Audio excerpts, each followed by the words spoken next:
Isang gabi, muling nilagot ng malakas na pagsabog ang katahimikan ng himpapawid. Napagtanto ng isang amang Irani na kung hindi niya itatakas ang kanyang anak na babae ngayong gabi, baka hindi na dumating ang bukas para sa kanila. Ngunit hindi niya inakala na pagtapak nila sa Pilipinas, ang mga naghihintay sa unahan ang magbabago sa buhay nilang mag-ama ng tuluyan. Umuugong ang tunog ng bomba at putukan mula sa malayo, ngunit para kay Aras, hindi pa rin iyon sapat na malayo. Nanginginig ang mga bintana ng kanilang lumang apartment sa katimugang Iran na parang nanginginig din sa takot kasama ang mga taong nagtatago sa loob. Hindi madilim ang kalangitan sa gabi kundi paulit-ulit itong kumikislap. Ang nakamamatay na ilaw ng isang digmaang hindi inanyayahan, nakaupo si Aras, hindi gumagalaw, sa tabi ng maliit na maleta, mahigpit na hawak ang dalawang pasaporte sa isang kamay at ang isa naman ay marahang hinahaplos ang buhok ni Laila. Ang kanyang 7 taong gulang na anak ay mahigpit na nakayakap sa kanyang kupas na stuffed toy, mahimbing na natutulog sa lumang sofa. Mula nang sumiklab ang digmaan, mas madali na itong magulat kaysa dati. Hindi na niya kinatatakutan ang tunog ng kulog dahil ang mga ugong sa itaas ay naghahasik ng libo-libong beses na mas matinding takot. Tatay, aalis na ba talaga tayo? Tanong ni Laila. Nakapikit pa rin ang mga mata.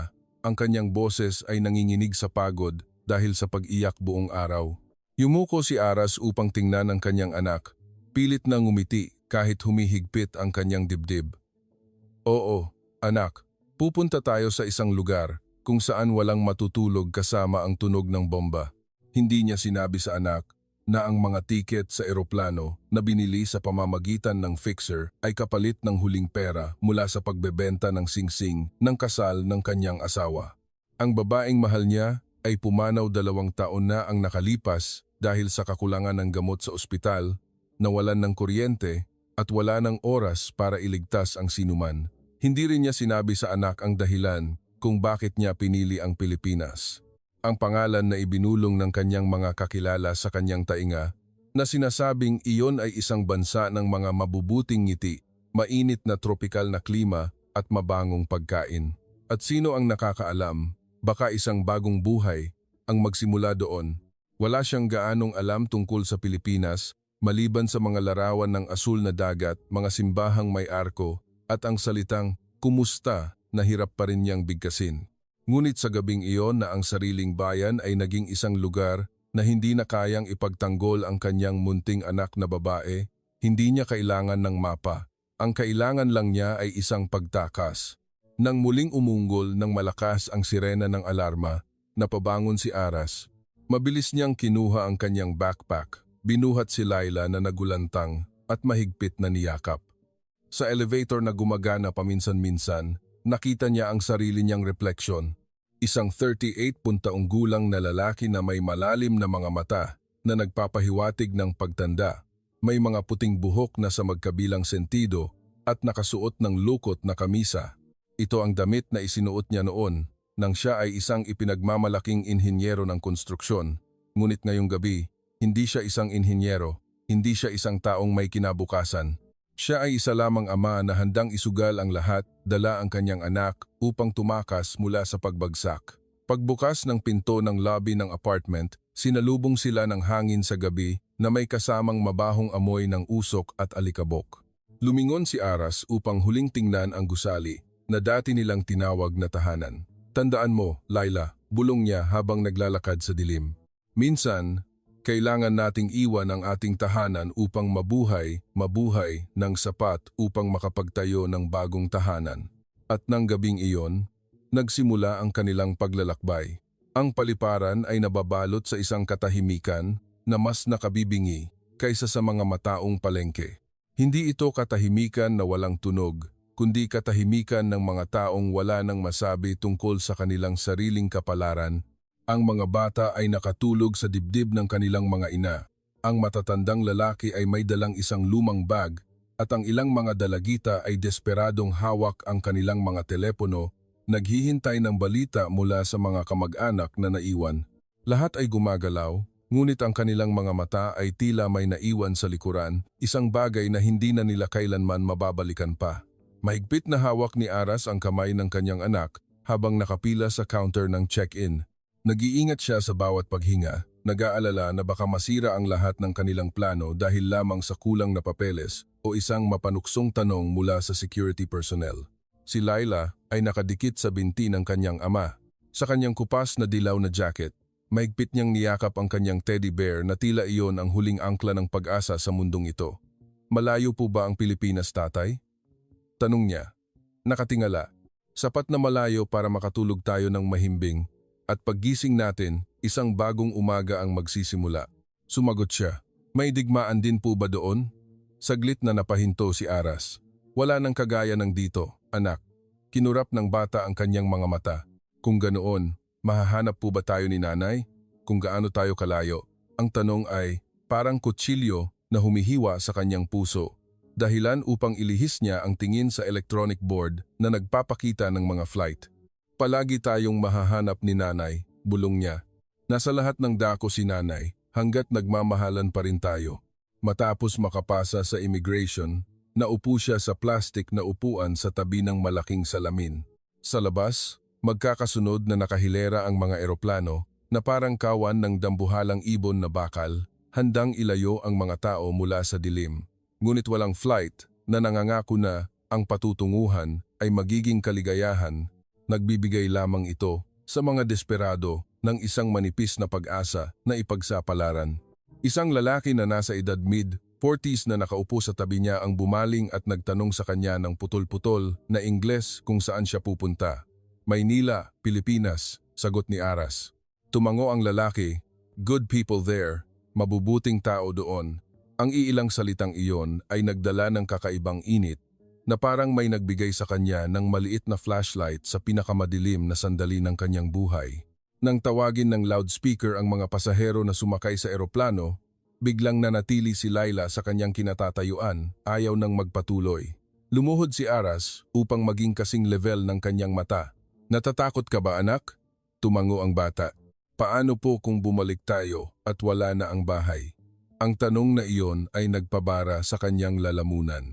Idinampi niya ang kanyang kamay sa pisngi ng bata at malumanay na sinabi, makinig ka sa tatay, anak. Ang bahay ay hindi lang mga dingding o kalsada. Ang bahay ay kung saan hindi ka na natatakot. Ang bahay ay kung saan tayo pa ring mag-ama ay magkahawak kamay.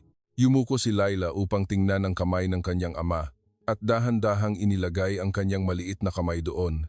Magkasama silang mag-ama na dumaan sa jet bridge, dala ang iilang bagahe at isang puso na mas mabigat kaysa sa lahat ng checked-in luggage na pinagsama.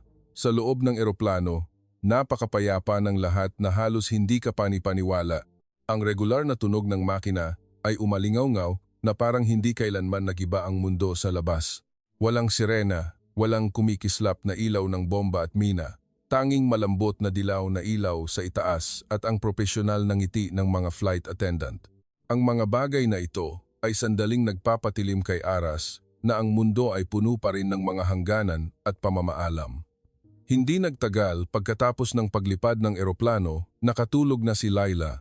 Ang kanyang maliit na ulo ay nakasandal ng buo sa braso ng kanyang ama na puno ng pagtitiwala.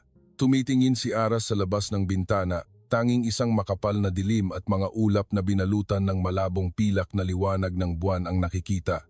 Hindi niya alam kung ano na ang kalagayan ng kanyang lungsod sa oras na ito. Hindi niya alam kung nakatayo pa rin ang mga lumang gusali. Hindi niya alam kung nakatakas ba ang kanilang mga kapitbahay.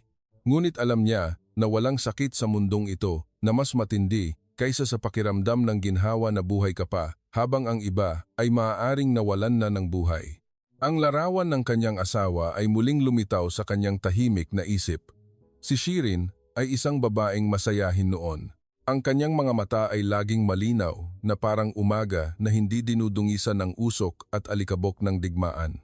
Minsan ay sinabi niya sa kanya, kung magkakaroon sila ng anak na babae, gusto niyang lumaki ito sa isang lugar kung saan ang pinakamalakas na tunog na maririnig ng bata sa kanyang buhay ay ang hampas ng alon sa pampang, hindi ang putok ng baril. Noong una, natawa siya. Iniisip na iyon ay isang romantikong pahayag lamang ng isang mapangarapin. Ngunit ngayong gabi, ito ay naging isang sumpa.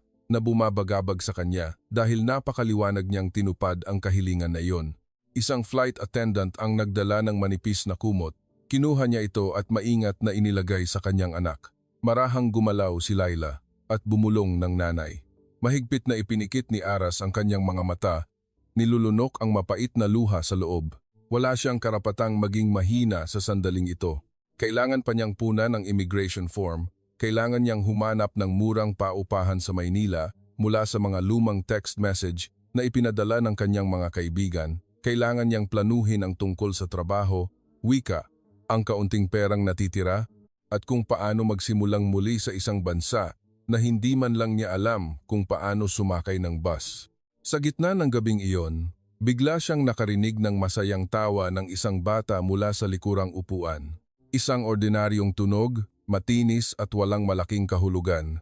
Ngunit halos maiyak si Aras dahil ipinaalala nito sa kanya na mayroon pa ring ibang buhay sa mundong ito, isang buhay kung saan ang mga bata ay talagang nagiging bata. Humarap siya kay Laila at marahang bumulong sa Persian. Pupunta tayo sa isang lugar kung saan makakaya mong tumawa muli ng ganyan. Tumagos ang eroplano sa makapal na ulap, bahagyang gumalaw.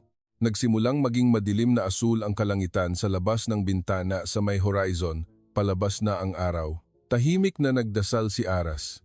Sana ang unang umaga sa Pilipinas ay maging mas mabait sa kanilang mag-ama kaysa sa huling gabi sa kanilang bayan. Pagbukas ng pinto ng eroplano, isang alon ng mainit na tropical na hangin ang dumaloy sa kanila na parang basang kumot. Kinunot ni Laila ang kanyang noo. Pagpasok pa lang sa terminal ng pasahero, ang init, tatay, mahinang natawa si Aras. Sa unang pagkakataon pagkatapos ng maraming araw na paghihirap, baka magandang balita iyan. Ibig sabihin, hindi na tayo nakakulong sa madilim na gabing iyon. Ang paliparang pandaigdig ng Ninoy Aquino, NAII, ay maliwanag, abala, at puno ng multilingual na karatula. Kahit papaano, ang Ingles doon ay nagsilbing tulay para malaman niya kung saan susunod. Inakay niya ang kanyang anak, naglakad ng paunti-unti sa gitna ng maraming estranghero, mga turista na may dalang maleta, mga pamilyang Filipino na kumakaway upang salubungin ang kanilang mga kamag-anak at ang mga empleyado ng paliparan na paminsan-minsan ay ngumingiti. Ang mga ngiting iyon ay napakaliit, ngunit para sa mga tumakas mula sa isang mundo kung saan ang lahat ay may mukhang baluktot sa takot, ang isang ordinaryong ngiti ay isa ng himala. Pagdating sa customs checkpoint, pinagpapawisan ng husto ang kamay ni Aras. Kinuha ng opisyal na nakasuot ng uniforme ang mga pasaporte, tahimik na binuklat ang bawat pahina at tiningnan ang mag-ama. Takot na takot ang bata na nagtago sa likod ng kanyang ama. "How long stay? Gaano kayo katagal dito?" tanong ng opisyal. Nahirapan si Aras sa pagsagot. "I don't know exactly. Maybe long. I want a safe place for my daughter." Hindi ko alam ng eksakto. Siguro matagal. Gusto ko ng ligtas na lugar para sa aking anak na babae. Tiningnan siya ng opisyal ng ilang sandali, at ang kanyang mga mata ay biglang lumambot sa pakikiramay. Inilagay niya ang selyo sa pasaporte, ibinalik ito sa counter, at dahan-dahan na sinabi, "Welcome to the Philippines. Maligayang pagdating sa Pilipinas." Ang iilang salitang iyon ay sapat na, ngunit naramdaman ni Aras na parang nabuksan ang kanyang dibdib upang huminga ng sariwang hangin. Sa labas ng paliparan, ang tunog ng busina ng motorsiklo, ang malakas na pagtawag ng mga tao, at ang makulay na ilaw ng mga ilaw trapiko ay nagpatingkad sa Maynila na parang isang lungsod na hindi natutulog. Ang lugar na ito ay walang kapareho sa kanyang sariling bayan. Masyado itong mabilis, maingay, makulay, at may pinaghalong iba't ibang kakaibang amoy. Ang amoy ng inihaw na karne, ang usok ng sasakyan, ang amoy ng basa ng lupa pagkatapos ng ulan sa hapon, at ang bahagyang amoy ng sampaguita mula sa basket ng isang taong dumaan. Binuksan niya muli ang lumang text message mula sa isang kaibigan na dating nagtrabaho sa Pilipinas na naglalaman ng pangalan ng isang murang paupahan na nakatago sa isang maliit na eskinita sa sentro, kasama ang isang numero ng telepono na hindi niya sigurado kung gumagana pa. Nag-aalangan siyang pumara ng taxi. Ang driver ay isang Filipino na nasa edad mid-40s na nakapagsalita ng ilang salitang Ingles. Nang malaman na ang mag-ama ay galing ng Iran, at kararating lang mula sa paliparan, masiglang bumaba ang matandang lalaki upang buhatin ang mga maleta na may maliwanag at palakaibigang ngiti. Sa buong biyahe, mahigpit na nakakapit si Laila sa bintana. Ang kanyang mga mata ay pagod, ngunit hindi maitago ang pagkamangha. Ang matataas na gusali na pinagsama-sama sa makulay na LED signages, ang mga tindahan na maliwanag na umiilaw sa gilid ng kalsada, ang mga bubong ng simbahan na may arko na paminsan-minsan ay dumadaan sa kanilang paningin. Libu-libong motorsiklo ang dumadaan sa kalsada na parang isang kawan ng maliliit na isda na lumalangoy sa isang ilog na gawa sa bakal at bakal. Tatay, bulong ng bata, ang ingay po rito. Tumango si Aras. Oo, hindi tulad sa atin. Tiningnan niya ang kanyang anak at ngumiti ng may ginhawa. Oo, hindi tulad sa atin. Sa unang pagkakataon mula nang umalis sa Iran, nagsimula siyang maniwala na minsan, ang pagiging hindi tulad ng dati ang siyang nagliligtas sa kanilang buhay. Ang paupahan ay nakatago sa isang maliit na eskinita na may mga kumpol ng mga kable ng kuryente na magkakasalubong na parang mga linya ng buhay ng mga tao sa isang abalang syudad. Ang karatula ng paupahan ay kupas na. Ang neon light ay kumikislap na parang pagod na. Ngunit para kay Aras, sa sandaling iyon, mas mukha itong ligtas kaysa sa anumang bunk bed sa mundo. Ang may-ari ng paupahan, si Aling Nena, na nasa edad 50s, ay hindi masyadong marunong mag-Ingles, ngunit pilit niyang pinakinggan ang bawat salita na ipinapaliwanag niya. Ang kanyang mga mata ay puno ng lambing habang tinitingnan si Laila. Nang makita na halos nakatayo na at inaantok ang bata, hindi na siya nagtanong ng tungkol sa mga papel, kinuha lamang ang susi ng kwarto sa ikalawang palapag at ibinigay sa kanya. Sumenyas siya. Magpahinga na kayo, mamaya na ang isipin. Napakaliit ng kwarto. Mayroon lamang isang single bed, isang kutsyon na inilatag sa sahig, isang mabagal na umikot na ceiling fan, at isang bintana na nagbubukas sa isang pader na ladrilyo ng katabing bahay. Ngunit dito, may malinis na banyo, may umaagos na tubig, may ilaw, at walang tunog ng bomba. Sapat na iyon upang manatili si Aras nang nakatayo at walang kibo sa gitna ng kwarto sa loob ng ilang segundo. Humiga si Laila sa kutsyon. Maayos na inilagay ang teddy bear sa tabi ng unan. Tumingala siya sa kisame at nagtanong na antok pa ang boses. Ligtas na po ba tayo, tatay? Umupo si Aras sa tabi ng kanyang anak at hinaplos ang buhok na nakaharang sa noo ng bata. Ngayong gabi, tumango ang bata at kaagad na nakatulog. Na parang ang maliit na katawan na nagdala ng takot sa napakaraming milya ay ngayon lang bumitiw. Matagal na tiningnan ni Aras ang kanyang anak bago niya binuksan ang kanyang bag upang suriin ang kaunting pera. Ang lumang telepono ay malapit ng maubusan ng baterya at ang lahat ng kanyang mga dokumento, kinakalkulan niya na makakatagal lamang sila ng wala pang 3 linggo kung walang trabaho, walang tulong at kung hindi magkamali ang lahat. Nakapagdisenyo na siya ng dose-dose ng mga kahanga-hangang istruktura, ngunit ngayong gabi, lubos siyang walang alam sa disenyo para sa kanyang sariling kinabukasan. Biglang may kumatok. Nagulat si Aras at nagmamadaling binuksan ang pinto.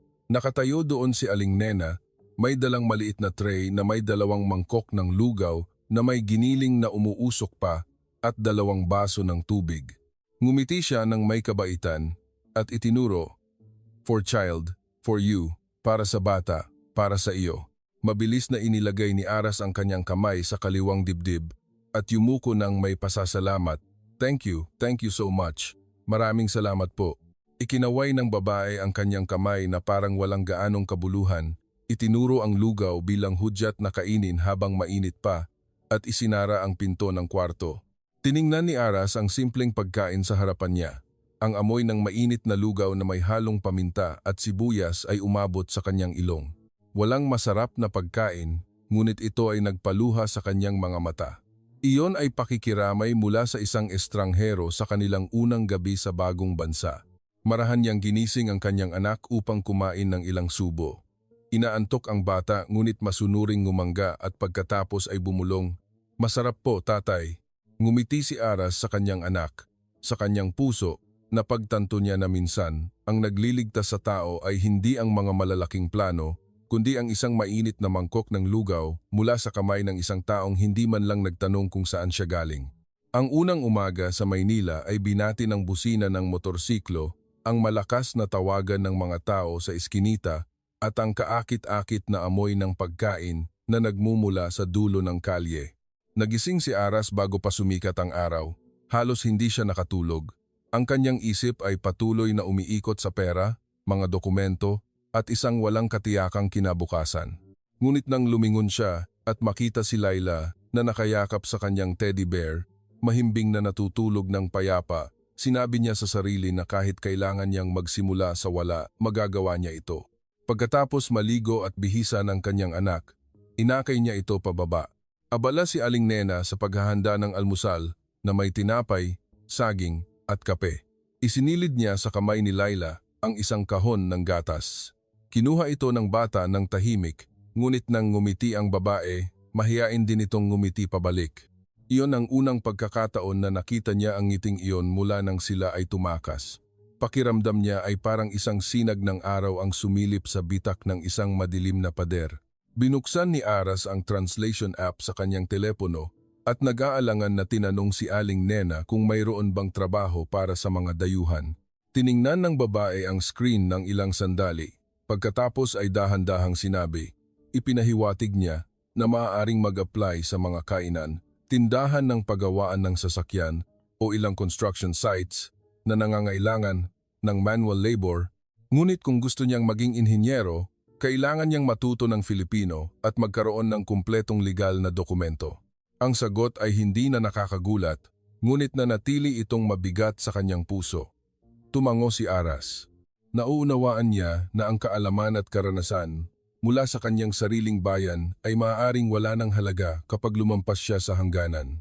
Kalaunan sa umaga, inakay niya ang kanyang anak upang maglakad-lakad sa dulo ng eskinita, naghahanap ng anumang pagkakataon. Ang abalang kalye ay higit pa sa imahinasyon ni Laila. Ang mga estudyanteng nakasuot ng uniforme ay nagbibisikleta, nagtatawanan at nagkukulitan. Ang mga food cart na nagbebenta ng almusal ay naglalabas ng umuusok na nagpapagutom sa mag-ama. Ang mga tao sa Maynila ay abalang nagmamadali, na parang dala nila ang ritmo ng lungsod. Samantala, ang mag-ama ay tila mga estranghero na nakatayo sa gilid ng mundo. Nag-aalangan na lumapit si Aras sa fruit stand ng isang babae. Itinuro niya ang isang bungkos ng saging at naglabas ng ilang barya. Mabilis na nag-Filipino ang tindera na parang hangin na ikinagulat niya nang makita ang kanyang naguguluhang mukha. Tumawa ng malakas ang tindera, kumuha ng sapat na sukli at malakas na sinabi ang tanging salitang Ingles na alam niya, welcome. Binitbit ni Laila ang saging at nagtanong ng may pagtataka. Tatay, alam po ba ng lahat na dayuhan tayo, di ba? Siguro alam nila, sagot ni Aras. Pero hindi po ba nila tayo kinamumuhian? Nagulat si Aras sa tanong. Bigla niyang napagtanto na ang takot ng isang bata na lumaki sa digmaan ay hindi lamang ang tunog ng bomba, kundi ang takot na walang lugar sa mundong ito ang magtatanggap sa kanila. Lumuhod siya at tiningnan diretso ang mga mata ng kanyang anak. Makinig ka, anak, sabi niya. Maaaring hindi tayo nagsasalita ng parehong wika ng mga tao rito, ngunit ang kabaitan ay hindi kailangan ng salin upang maintindihan, anak. Tumangala si Laila sa kanyang ama, na may bakas pa rin ng pagdududa sa kanyang mukha. Hanggang sa muling tawagin siya ng tindera ng prutas, binigyan siya ng isang maliit na suha at ginulo ang kanyang buhok. Napatigil ang bata ng isang segundo, pagkatapos ay bahagyang ngumiti. Sa sandaling iyon, tila lumiit ng kaunti ang pader ng wika. Sa simula ng hapon, biglang dumilim ang kalangitan ng Maynila at bumuhos ang isang tropikal na ulan ng walang babala. Ang mga tanawin mula sa nakasisilaw na puti ng init ay naging kulay abo sa loob lamang ng ilang minuto at ang hangin ay pumupunit sa mga tarpulin sa gilid ng kalsada. Hindi pa nakakalayo si Aras at ang kanyang anak mula sa paupahan upang maghanap ng trabaho. Ngunit ang mga pagtanggi na may kasamang pilit ng ngiti ay nagpapagod sa kanya. Sa ilang lugar ay hindi siya naiintindihan, sa iba naman ay naiintindihan ngunit hindi tumatanggap ng mga dayuhan. May mga lugar na tiningnan lang ang bata na nakakapit sa binti ng kanyang ama at pagkatapos ay iniling ang kamay ng may pag-aalala. Nang dumampi ang malalaking patak ng ulan sa kanilang mga mukha, niyakap ni Aras ang kanyang anak at tumakbo upang sumilong sa ilalim ng bubong ng isang simpleng karinderya sa gilid ng kalsada, isang ordinaryong kainan na may ilang stainless steel na mesa, isang hilera ng aluminum tray na puno ng pagkain, at isang matandang babae na abalang hinihila ang plastic na tarpaulin upang protektahan mula sa ulan. Kumulog at kumidlat, nagulantang si Laila at halos maiyak sa takot. Mabilis na niyakap ni Aras ang kanyang anak. Hinaplos ang likod nito. Ayos lang, anak. Tunog lang ng ulan iyan. Lumingon si Aling Nena, ang may-ari ng karinderya. Wala siyang sinabi. Pumasok lamang at kumuha ng maliit, malinis na cotton towel at ibinigay sa kanya. Kinuha ito ni Aras nang may matinding pag-aalangan at marahang ipinunas sa basa ng buhok ng kanyang anak. Nanginginig pa rin ang bata. Itinuro ni Aling Nena ang bakanteng mesa. Ikinaway ni Aras ang kanyang kamay bilang pagtanggi dahil wala siyang pera para kumain, ngunit tumalikod na ito. Nagdala ng 2 baso ng mainit na tsaa at isang plato ng maliit na hiwa ng tortang giniling na inilagay sa harap ni Laila. Tiningnan ng bata ang gintong, mabangong pagkain sa plato at pagkatapos ay tumingala sa kanyang ama na parang naghihintay ng permiso. Kumain ka anak, tumango si Aras. Ang may-ari ay si Aling Nena. Hindi siya marunong mag-Ingles, ngunit ang mga mata ng mga abalang babae ay kadalasang nakakaintindi ng maayos sa buhay. Nang humina ang ulan, itinuro ni Aling Nena ang telepono ni Aras na nagpapahiwatig na gamitin niya ang translation app. Tinype niya ang maikling mensahe, "Galing po ako sa Iran. Tumakas kami mula sa digmaan, kaming mag-ama lang. Desperado po akong maghanap ng trabaho." Pinisil ni Aling Nena ang kanyang mga mata habang binabasa ang bawat salita sa screen. Ang kanyang mukha ay nagbago mula sa pagtataka tungo sa isang seryoso at matatag na ekspresyon. Nahirapan siyang mag-type ng bawat titik. Sinabi ng translator, "Wala akong masyadong pera para bayaran ka. Ngunit kung masipag ka, bumalik ka dito bukas sa umaga upang tulungan akong maghugas ng pinggan, maglinis ng mga mesa, at bibigyan kita ng libreng pagkain." Napatulala si Aras sa kumikinang na teksto sa screen ng telepono, binabasa itong paulit-ulit, natatakot na baka mali ang kanyang pagkakaintindi. "Talaga po?" Mahinang bulong niya. Tumango si Aling Nena at itinuro si Laila. "Hayaan mo lang siyang umupo diyan, ayos lang." Sa labas, patuloy pa rin ang mahinang pag-ulan at ang amoy ng basa ng lupa ay umakyat. Yumuko si Aras ng malalim upang itago ang kanyang namumulang mga mata. Hindi niya kailanman pinangarap na sa isang dayuhang bansa, ang unang trabaho ng isang dating inhinyero ay magsisimula sa isang simpleng kainan sa isang maulan na hapon. Ngunit marahil ang buhay ay hindi nagpapadala ng mga engrandeng himala. Minsan, ang himala ay isang mainit na plato ng tortang giniling at ang pahayag na bumalik bukas para tumulong mula sa isang estranghero na bagong kakilala lamang ng wala pang isang oras. Kinabukasan, naroon na si Aras sa kainan ni Aling Nena bago pa sumikat ang araw. Ipinasok niya ang kanyang mga manggas ng lumang kamisa, handang gawin ang anumang manual labor, basta't makakahanap siya ng marangal na paraan upang makakain ang kanyang anak. Tahimik na nakaupo si Laila sa isang sulok ng kainan, kasama ang kanyang lumang drawing book na dala mula Iran. Bihira pa ring magsalita ang bata, ngunit ang kanyang mga mata ay mas buhay na ngayon habang mausisan niyang pinagmamasdan ang mga taong abalang dumadaan. Mas mahirap ang trabaho sa kainan kaysa sa kanyang inakala nakatayo at naghuhugas ng bundok ng pinggan, nagpupunas ng mga mesa, nagbubuhat ng malalaking kahon ng yelo. Tumulong sa pagdadala ng mga paninda mula sa palengke at natutong alalahanin ang mga pangalan ng mga pagkaing Filipino sa pamamagitan ng mga senyas at galaw ni Kuya Ben, ang masayahing tagapagsilbi ng kainan. Hindi marunong mag-Ingles si Kuya Ben, ngunit palagi naman siyang nakangiti at umaawit ng mga awiting OPM na nagpapagaan ng pakiramdam sa kapaligiran. Tinuruan ni Kuya Ben si Aras ng mga pangunahing salita. "Salamat, magandang araw, ingat."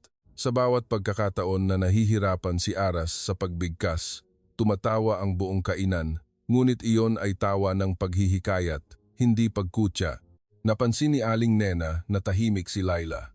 Paminsan-minsan, naglalabas siya ng merienda para sa bata. Minsan ay sagot gulaman, minsan naman ay makulay na puto. Sa una ay nahihiya pa si Laila na tumanggi, ngunit kalaunan ay kumagat siya ng maliit na piraso at lumaki ang kanyang mga mata dahil sa tamis. Tumawa si Aling Nena at ginulo ang kanyang buhok. Matamis, di ba, anak? Mula noon, araw-araw ay naghahanda siya ng maliit na treat para kay Laila, ilang rambutan, isang yogurt cup o isang bagong set ng crayons na binili niya sa palengke para sa bata na tila apo niya sa bahay. Pagkatapos lamang ng ilang maikling araw, ang karinderya na amoy usok ng kusina ay biglang naging unang lugar sa mundo kung saan hindi na naramdaman ni Aras na kailangan niyang maging maingat. Sumasakit ang kanyang likod, at ang kanyang mga kamay ay kulubot sa pagbabad sa tubig na may sabon, ngunit ang kanyang puso ay gumaan. Sa pagtatapos ng araw, mayroon siyang maliit na suweldo na sapat upang makabili ng sabon, pambayad sa paupahan, at gatas para sa kanyang anak. Isang hapon, na walang gaanong customer, abalang nagda-drawing si Laila sa stainless steel na mesa. Nagdrawing siya ng isang maliit na bahay sa ilalim ng asul na kalangitan, may mga puno, may araw, at may 3 tao na magkahawak kamay. Dinala ni Aras ang tray at napatigil nang makita ang drawing. Sino ito, anak? Tanong niya. Itinuro ni Laila ang kanyang maliit na daliri. Si tatay, ako, at si nanay. Nasaan po si nanay? Idinampi ng bata ang kanyang daliri sa nagniningning na araw sa sulok ng papel. Nandito po si nanay, nakatingin sa atin mula sa araw. Agad na humarap si Aras sa ibang direksyon dahil ayaw niyang makita ng kanyang anak na umiiyak siya. Nakita ni Aling Nena na nakatayo malapit doon ang lahat. Hindi siya nagtanong. Tahimik lamang na lumapit at marahang tinapik ang kanyang balikat ng ilang beses. Ito ang paraan ng mga Filipino upang magbigay aliw sa isa't isa nang hindi nagdudulot ng kahihiyan o awa. Nang araw na iyon, napagtanto ni Aras na ang maliit na karinderyang ito ay hindi lamang nagbigay sa kanya ng trabaho. Tahimik nitong ginagamot ang takot ng kanyang anak na babae at binubuo ang mga piraso ng puso ng isang ama nang walang sino mang kailangang magsalita ng salitang kawawa kailanman. Maraming linggo ang lumipas, ang dayuhang syudad ay nagsimulang magkaroon ng isang pamilyar na ritmo. Alam na ni Aras na ang ulan sa Maynila ay bigla na lang dumarating at umaalis. Alam niya na si Aling Nena ay magsisindi na ng apoy bago pa lumubog ang mga bituin sa kalangitan. Alam niya na si Kuya Ben ay laging mali ang tono ng kanyang mga awiting OPM. Alam niya na ang tindera ng prutas sa dulo ng eskinita ay laging magdaragdag ng isang bayabas para kay Laila, sinasabing kainin ito para lumaki ng mabilis. At alam niya na sa Pilipinas, ang tanong na, nakakain ka na ba ng tanghalian, ay talagang nangangahulugang pinapahalagahan kita. Ang natagpuan niya sa bansang ito ay hindi isang malaking yaman, isang prestihiyosong trabaho o isang marangyang mansyon, kundi ang simple, tapat na pagmamalasakit ng tao, isang bagay na akala niya ay nawala na sa isang mundong winasak ng digmaan. Isang araw, isang regular na customer ng kainan, isang guro sa elementarya mula sa kalapit na pribadong paaralan. Ang nakapansin na si Laila ay palaging nag-iisa na nagde-drawing. Lumapit ang guro at kinausap si Aling Nena, pagkatapos ay bumaling kay Aras at nagtanong sa Ingles kung nakapag-aral na ba ang bata. Nag-aalangan na umiling si Aras. Wala siyang wastong dokumento at wala siyang mapagkukunan ng pera. Nag-isip ng malalim ang guro sandali at pagkatapos ay sinabi, mayroon kaming special class sa aming paaralan para sa mga dayuhang bata at mga migranteng bata na naghihintay na makumpleto ang kanilang mga dokumento. Kung gusto mo, ako ang magiging sponsor niya. Narinig ni Aras ang sinabi niya at hindi makapaniwala. Talaga po, ma'am, hindi po maaaring huminto ang mga bata sa paglaki dahil lamang sa digmaan ng mga matatanda. Malumanay na sumagot ang guro. Ang mga salitang iyon ay tumimo sa kanyang isip buong gabi. Pagkaraan ng ilang araw, pumasok na si Laila sa isang maliit na klase, isang lugar kung saan nagtitipon ang mga bata mula sa iba't ibang bansa na may iba't ibang wika at iba't ibang sugat sa puso. May mga refugee, may mga migranteng sumama sa kanilang mga magulang para magtrabaho, may mga bata na kakasimula pa lang matuto ng alpabeto. Hindi kailanman tinanong ng guro kung sino ang tumakas mula sa anong digmaan. Tinuruan niya lamang silang isulat ang kanilang mga pangalan, iguhit ang kanilang mga pangarap na bahay, at sama-samang kumanta ng mga nursery rhymes, na walang sino man sa klase ang nakakakanta ng tama. Nang hapong iyon, umuwi si Laila mula sa klase na may pinakamaliwanag ng ngiti mula nang tumapak siya sa Pilipinas. "Tatay, may kaibigan na po ako." Ang anim na simpleng salitang iyon ay nagpatigil kay Aras sa gitna ng mataong lugar. Yumuko siya upang tingnan ang kanyang anak at muling nakita ang malinis na liwanag sa mga mata ng isang bata na dati ay nagugulat sa bawat malakas na ingay. Sa sandaling iyon, naintindihan niya na ang natagpuan niya sa Pilipinas ay hindi lamang kaligtasan. Ito ay ang pagkakataon para sa kanyang anak na maging isang bata muli. Para sa isang ama na akala niya ay tumatakas lang siya para makaligtas, iyon ay isang mas malaking himala kaysa sa anumang hiniling niya sa Diyos. Ngunit ang pag-asa ay hindi kailanman lumalakad sa mundong ito nang hindi sinusundan ng anino ng takot. Isang gabi, pagkatapos malinis ang kainan, nakatanggap si Aras ng text message mula sa isang lumang kaibigan sa Iran. Iilang maikling linya ang nagbalita na ang kanilang lumang kapitbahayan ay mas matindi pang binomba kaysa dati. Ang luma at delikadong apartment building kung saan sila dating nakatira ay tuluyan ng bumagsak. Titig na titig siya sa screen at naramdaman niya na parang naubos ang oxygen sa maliit na kwarto. Kung naghintay pa sila ng ilang araw, hindi na kailanman magkakaroon si Laila ng pagkakataong umupo at mag-drawing sa kainan ni Aling Nena.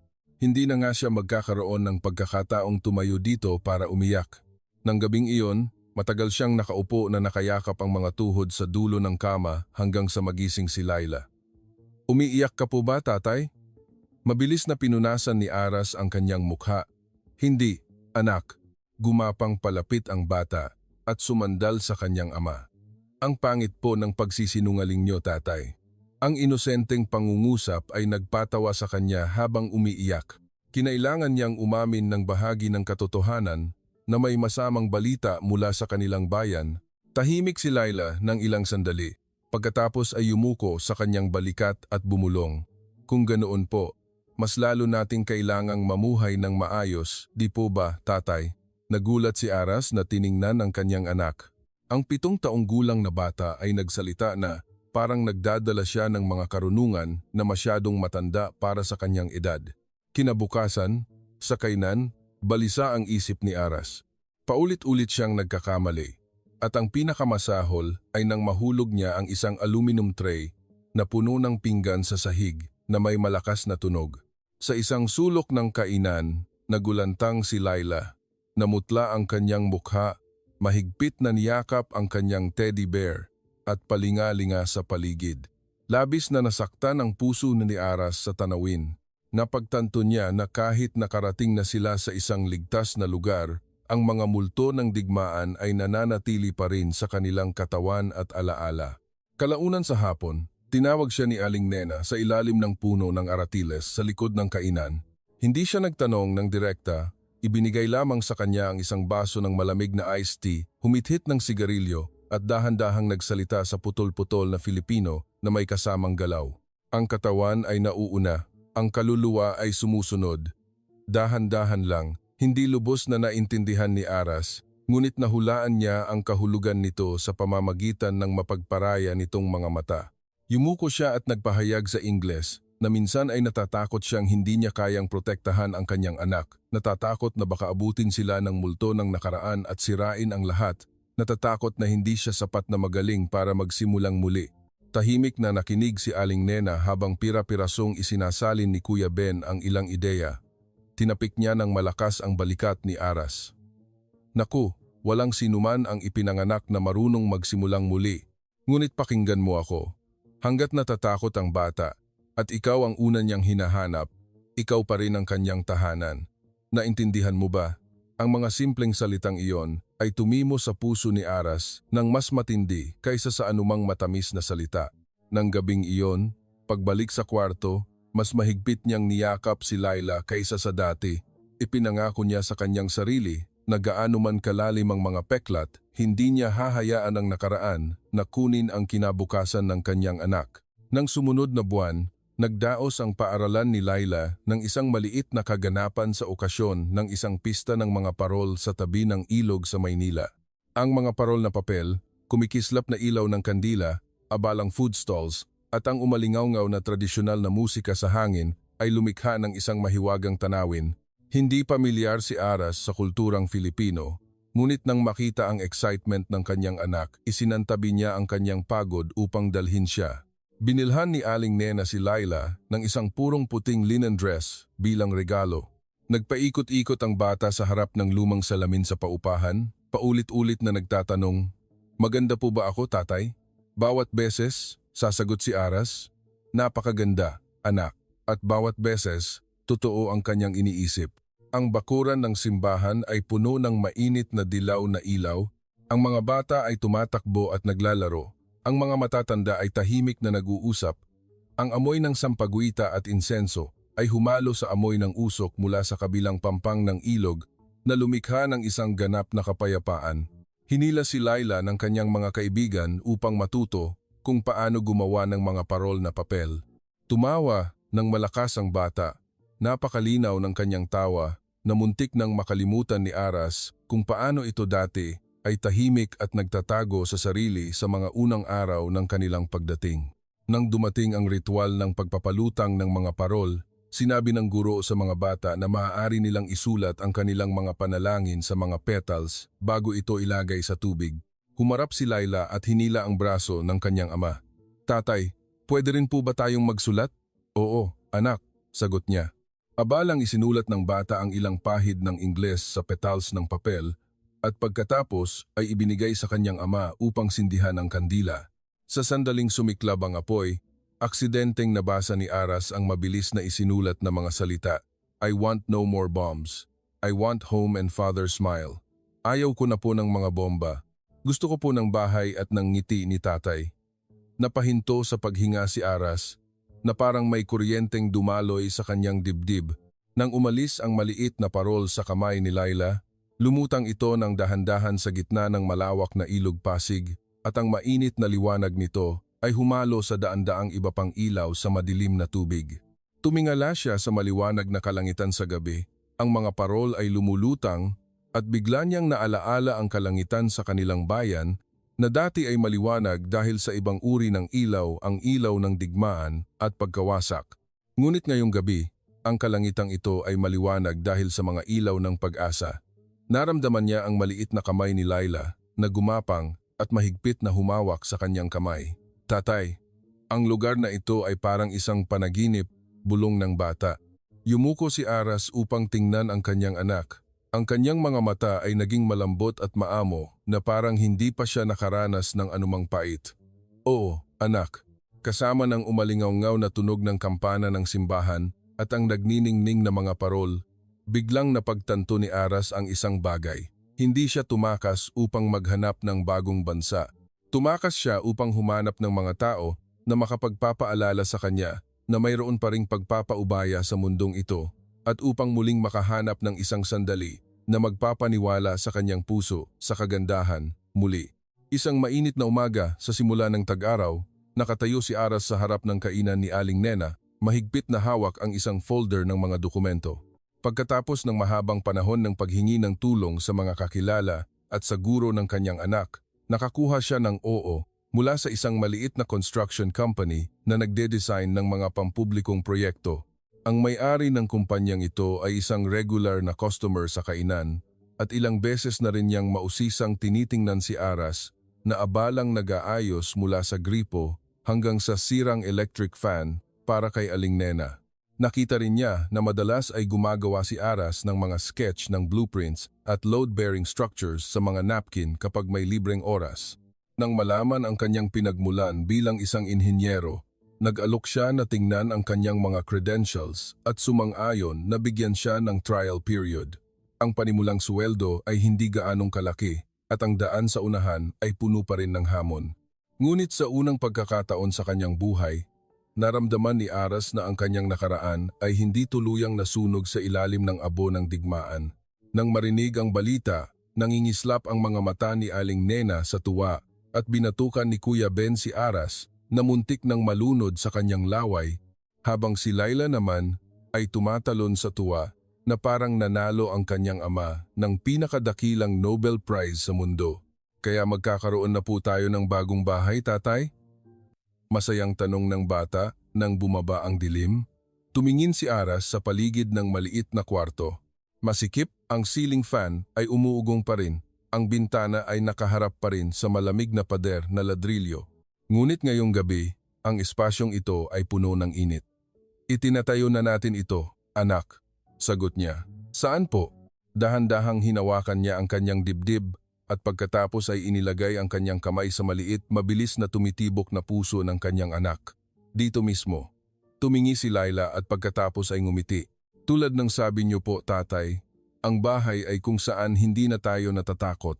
Humiga ang bata sa kutson, niyakap ang kanyang lumang teddy bear at nagsabi ng isang pangungusap na tatatak sa puso ni Aras habang buhay. Kaya po ba, Pilipinas ang lugar kung saan huminto sa pagtakas ang ating puso, tatay? Matagal na tiningnan ni Aras ang kanyang anak. Basa ang gilid ng kanyang mga mata, ngunit iyon ay mga luha ng simpleng kaligayahan. Mahinang sinabi niya, "Oo, anak. Nang gabing iyon, wala nang tunog ng bomba, wala nang sunod-sunod na sirena, wala nang dilim na pumipilit sa kanya na magmadaling ilagay ang bagahe sa maleta upang tumakas muli. Tanging ang mabagal na tunog ng ceiling fan, ang tunog ng mga sasakyan mula sa malayo, at ang regular na paghinga ng isang bata na sa wakas ay makakatulog ng mahimbing ng hindi nagugulat. Sa kanyang paggising, isang amang Irani na tumakas mula sa kalupitan ng digmaan, dala ang kanyang nag-iisang anak, ay dumating sa malalayong lupain ng Pilipinas. Ang natagpuan niya ay hindi lamang isang kanlungan. Natagpuan niya ang bukas na mga kamay ng mga estranghero na nag-aalok ng tulong. Natagpuan niya ang init sa isang mangkok ng lugaw sa kanyang pinakamahirap na araw. Natagpuan niya ang isang maliit na klase na nagbalik sa kanyang anak ng isang buong pagkabata. Natagpuan niya ang isang trabaho na nagbigay sa kanya ng dignidad. At higit sa lahat, natagpuan niya ang isang kamangha-manghang katotohanan. Ang bahay ay minsan hindi ang lugar kung saan tayo ipinanganak. Ang bahay ay kung saan may mga tao na nagpapaintindi sa atin na tayo ay karapat-dapat na magsimulang muli ng isang bagong buhay. Sa ilalim ng maliwanag, mainit, at mapagpakumbabang kalangitan ng lupain na Hugis Archipelago, ang lalaking nawalan ng lahat ay natutong muling magtanim ng pag-asa. Dahil minsan, ang bayan ay hindi ang lugar kung saan tayo ipinanganak, kundi ang lugar kung saan ang ating puso ay sa wakas ay huminto sa pagtakas. Kung ang kwentong ito ay nagpapaniwala sa iyo muli sa habag at kabutihan ng tao, mangyaring mag-iwan ng like, mag-subscribe, at magkomento ng pag-asa sa ibaba ng video na ito.